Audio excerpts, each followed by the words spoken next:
Hello, my mathematicians. Welcome to our lesson today. So today we're going to talk about using a multiplication table. So I want you to get your volume 1 math book, and open it up to page 173. I want you to work through these problems with me today and talk about them so that you can do them on your own. So 173, volume 1 book. This is a multiplication table. You might have seen one of these before or even seen an addition table. I know it's a multiplication table because in the corner it's telling me I'm multiplying. I have rows and I have columns. The outside numbers in the rows and the columns in blue are called the factors, just like when we multiply. So I'm going to put factors. And if you remember, we do factor times factor, and that equals our product. All of these numbers in here in the white are the products.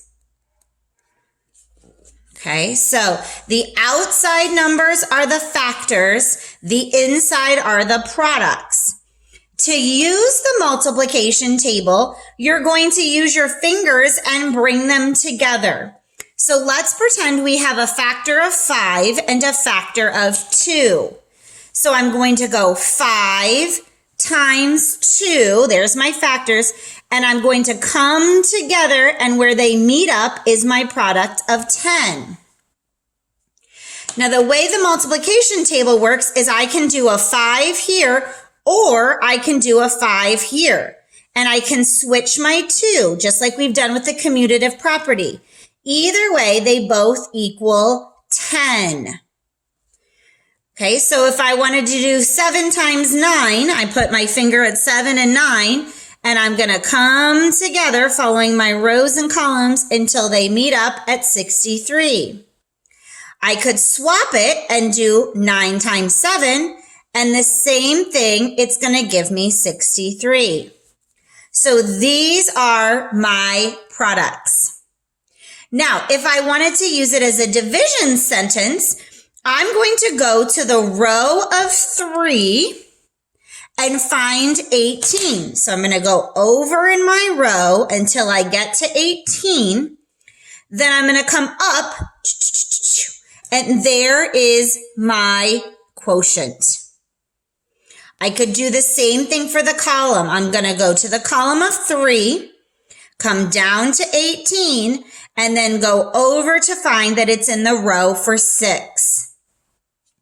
So you can use a multiplication table to find both the row or the division and multiplication. We're going to use this today in our lesson. So turn in your book, let's practice together, to page 175. At the top, we're going to look at this example first. So you can see that they have taken part of the multiplication table and given it to us here. They have given us some factors and some products, and we have to find what is missing. So I first see that they've given us 2. So one of my factors is 2. And if I look, 2 times 8 is 16. 2 times 5 is 10. Now here they told me that the product is 8. One of the factors is 2. What would be the other one? So I have to think, what times 2 equals 8? Or 8 divided by 2 equals what? In that case, it is 4. So the factor that's missing is 4. And I'm going to double check that with some of the other numbers. Here they gave us 9 and 8. So 9 times 8 is 72. 9 times 5 is 45. And we had 4, so let's check. Does 9 times 4 equal 36? Yes, I know that's correct. Now here I'm missing a factor. I'm going to look, okay? I have a product of 32. So here I have to think, 32 divided by 8 equals what? I also know that it's going to fall here. So 20 and 5. So 20 divided by 5 equals what? And both of those numbers have to be the same. Well, I'm better at this. So 5, 10, 15, 20, that would be 4. Let's check and see if it makes sense. Does 32 divided by 8 equal 4? Yep. So my missing factor here is 4. And then I can double check. 4 times 4 is 16. Yes, these are all making sense. And then continue all the way down. We're going to do the same thing together now. So let's look at the bottom here at number 6. Number 6, they're giving us, again, a part of the multiplication table. So I have the factors of 2 and 6 that they've given me, and the factor of 5. So let's use what we know and then fill in what's missing. So I don't know what this factor is, so therefore I don't know what this product is. But I do know these two, so I can fill in a product of 10. I don't know this one yet. That's okay. We're going to keep going. Now, if I go here, I do know that there's going to be a factor of 5 and a product of 25. So in my head, I have to think, what is 25 divided by 5? I count by 5s. 5, 10, 15, 20, 25. So my factor is going to be 5. 5 times 5 equals 25. Okay, let's go to the next one. 6 times 5 we can figure out is 30. Now, let's double check the last one. Let's just stick with this exact same column and figure these out first. Here again, I have a product of 45 and a factor of 5. So 5 times something equals 45, or I can use my division. I count by 5s. 5, 10, 15, 20, 25, 30, 35, 40, 45. That would be 9. And I double check. Does 9 times 5 equal 45? Yep. All right, now I know my rows here. I can use those to help me figure out my factors here. Just like we did here, let's go ahead and try to use this product of 48. So I know 6 is a factor. We don't know what the other factor is, and the product is 48. So 6 times something equals 48. I'm going to use my strategies. I'm going to reverse this since I know that multiplication and division are the inverse, and I'm going to think, what is 48 divided by 6? I can use equal groups or whatever I need, but I'm going to get an answer of 8. 6 times 8 is 48.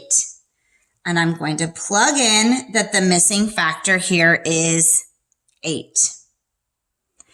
I'm going to do the same thing in this row. I have another product of 6. So 6 times something equals 42. I can divide 42 by 6. I can do whatever strategy I need. I have to figure out what this missing factor up here would be. What does 6 times something equals 42 have? It would give me a factor of 7, because 6 times 7 is 42. Now that we've figured out the missing factors, we can fill in the rest of our chart. Let's do the row of 2 first. So we have 2 times 8, which is 16. We already got 2 times 5 is 10.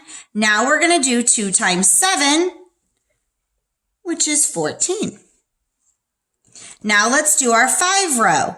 We already figured out 5 times 5 is 25. So now let's do 5 times 8, which is 40. And 5 times 7, which is 35. We have all of our 6 rows, so now let's go to the row of 9. So we have 9 and 8 is our factor. 9 times 8 is 72. We already have 9 times 5, so all we need left is 9 times 7, which is 63. So it's very important we find the factors first using the information provided and then come back and fill in the missing products. We're going to do number 7 together also. So let's look at number 7. I have a factor of 4, a factor of 3, and a factor of 9. Let's use the products provided to find the missing factors. So since they told me 12 and it's in the row of 4, I know 4 times something has to equal 12. I'm going to use my strategies. In fact, I'll skip count. 4, 8, 12. That means that the factor that's missing would be 3. I also have a product here of 54, and it's under the factor of 9. So I know 9 times something equals 54. I can use my 9s strategy and make 54. The number I put down to make 54 is a 6. So the missing factor here is 6. Here is another one. We know that this product is 6. One of the factors is 3. So I have to think 3 times what equals 6? 3, 6. So I know that this missing factor here is 2 because 3 times 2 is 6. And then they gave us one more product of 72, and it's again under the factor of 9. So I have to think 9 times what equals 72? I'm going to use my 9s trick again. So I'm going to make 7 on my left, 2 on my right, and the finger I put down is 8. So I know my missing factor here is 8. Now that I've figured out my missing factors, I'm going to fill in my multiplication chart.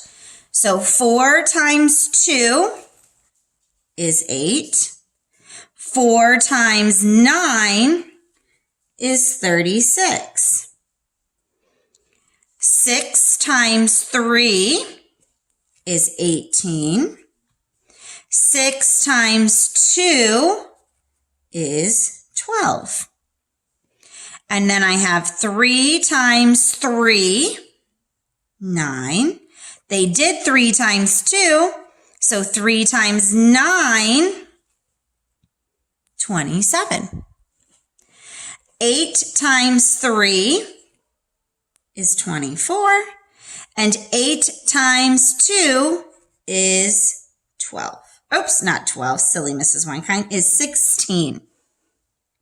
All right, today you're going to watch a visual lesson that's going to go through this again. Make sure you watch that, and you're going to do some practice. Have your notebook paper with you so that you can write out your equations and find your missing factors first, and then your missing products.